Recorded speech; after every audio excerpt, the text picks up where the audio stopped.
Speaking from the analysis layer, آج ہم بات کریں گے پاکستان، سعودی عرب اینڈ ترکی کے ایگریمنٹ کے بارے میں۔ وہ ایگریمنٹ کیوں کرنا چاہتے ہیں؟ سب ممالک کے اسٹریٹجک پارٹنرشپس ہیں ایک دوسرے کے ساتھ، ڈیفینس ایکسپورٹس ہیں اور ٹیکنالوجیکل شیئرنگ پارٹنرشپ ہے۔ پچھلے بار ہم نے دیکھا تھا ترکی نے مکمل طور پر کہا ہے کہ وہ اپنی ڈرون ٹیکنالوجی انڈیا کو مکمل طور پر شیئر نہیں کرے گا، وہ ایک اینٹی انڈیا ملک ہے، ٹھیک ہے۔ پاکستان اور سعودی عرب آل ویدر الائز ہیں۔ اس کے بعد جو چائنا ہے، پاکستان چائنا پر اپنی ویپن انڈسٹری پر انحصار کرتا ہے، لیکن وہ چاہتا ہے کہ پاکستان چاہتا ہے وہ مکمل طور پر چائنا پر انحصار نہ کرے۔ وہ کوشش کر رہا ہے کہ آہستہ آہستہ سے وہ چائنا سے بھی انحصاری ختم کر دے، اور پاکستان ڈپلومیسی میں ایک ماہر ملک ہے، وہ ہمیشہ سے ہی اپنی ڈپلومیسی میں ایکسپرٹ رہا ہے، وہ اس کو پتہ ہے وہ کیا کر رہا ہے، بس یہ میں نے دیکھا ہے۔ ہم نے دیکھا ہے کہ یو ایس نے جو 2019 میں سعودی عرب کی آئل فیسلٹیز پر حملہ ہوا تھا، یو ایس نے کچھ نہیں کیا تھا، اس نے حملہ کرنے سے منع کر دیا تھا۔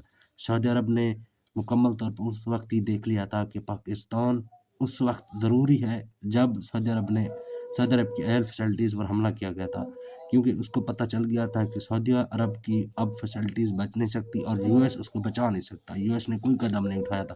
اب اچانک طور پر ترکیہ اور سعودی عربیہ مسلم نیٹو کی ضرورت میں ہے، کیونکہ اور ترکی کو بھی پتہ ہے کہ وہ ای یو اور جو نیٹو ہے وہ ان کے صرف کامنٹس ہیں اور کچھ نہیں ہے، وہ صرف اور صرف کر بھی کچھ نہیں سکتے ہیں، وہ جب تک یو ایس اے سے اجازت نہیں لیتے تب تک کچھ نہیں کر سکتے۔ ای یو اینڈ نیٹو جو ہے نا، وہ نہ ہی انٹیلیجنس شیئر کر رہے ہیں ترکی کے ساتھ اور نہ ہی کچھ اور چیزیں شیئر کر رہے ہیں۔ اب لانگ سٹوری شارٹ کرتے ہیں، پاکستان، سعودی عربیہ اینڈ ترکی، ان تینوں کی صرف اور صرف تین میجر ریزن ہے۔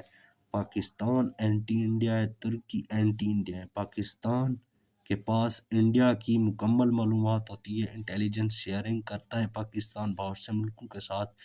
جو ترکی ہے، ترکی کو انڈیا کی انٹیلیجنس چاہیے، کیونکہ ترکی اب پاکستان کی بلاک میں آ چکا ہے۔ پاکستان تو پہلے سے ہی ترکی کی بلاک نہیں پہلے بلاک میں تھے، اور ترکی چاہتا ہے کہ اس کی انٹیلیجنس شیئرنگ ہو اور جو اسٹریٹجک اس کی مکمل طور پر کیپیبلٹیز ہیں وہ ترکی کو معلوم ہو، کیونکہ جو انڈیا ہے وہ ایک برادرلی کنٹری ہے سیپرس کے ساتھ، اور مکمل طور پر برادری کنٹری گریس کے ساتھ، اور گریس اور سیپرس میں ان دونوں نے انڈیا کے ساتھ معاہدے بھی کیے تھے۔ انڈیا اینڈ جو اسرائیل ہے وہ اچھے ملک ہیں، انہوں نے مشکل وقت میں ایک دوسرے کا ساتھ دیا ہے۔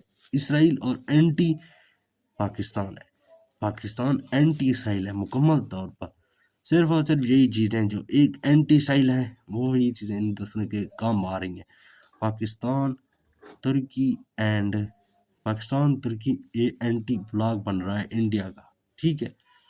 میوار کے بعد ہم نے دیکھا تھا ترکی نے کس طرح سے پاکستان کی مدد دی تھی، پاکستان کی وہ چیزیں سپورٹ کی جو ترکی کر سکتا تھا۔ پاکستان کو میوار کے بعد اس نے اپنی ڈرون فیکٹری ترکی میں، ڈرون فیکٹری پاکستان میں لگانے کی کہا، اور اپنی جو 5th جنریشن اسٹیلتھ جیٹ ہے کان، وہ بھی پاکستان کے ساتھ اسٹریٹجک پارٹنرشپ کے ذریعے کوشش کر رہا ہے کہ وہ ٹیکنالوجی شیئر کرے۔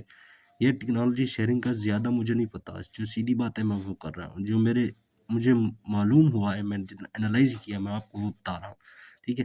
وہ ایک قسم کی نیو ٹیکنالوجیکل بھی شیئرنگ ہو رہی ہے، انٹیلیجنس شیئرنگ بھی ہو رہی ہے، ڈیفینس ایکسپورٹس پر بھی توجہ دی جا رہی ہے، اکنامیکلی بھی سپورٹ دی جا رہی ہے، اور جو سعودی عربیہ ہے وہ بھی مکمل طور پر اب یو ایس پر اپنا انحصار ختم کر رہا ہے، وہ ڈیپینڈنسی ختم کر رہا ہے، وہ چائنا کے ساتھ بھی اپنے ہاتھ ملا رہا ہے۔ چائنا، یو ایس اے اب ایک دوسرے کے ہمیشہ سے رائول نہیں ہیں، لیکن اب ہو رہے ہیں، چائنا کے ساتھ بھی سعودی عربیہ اپنے ہاتھ ملا رہا ہے۔ اس کا مکمل طور پر یو ایس اے سے بھروسہ ہٹ گیا ہے جب سے 2019 کا آئل فیسلٹیز پر اٹیک کا واقعہ ہوا تھا۔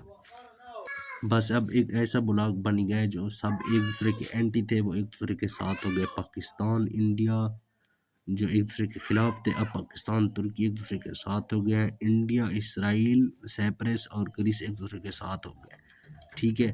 اس کے بعد سب سے بڑی بات یہی ہے کہ جو یہ ملک ہیں ان کے پاس نیوکلیر آرمز نہیں ہیں سوائے انڈیا اور پاکستان کے، لہٰذا کوئی بھی ملک دوسرے کے ساتھ زیادہ کھیل نہیں کھیلتا۔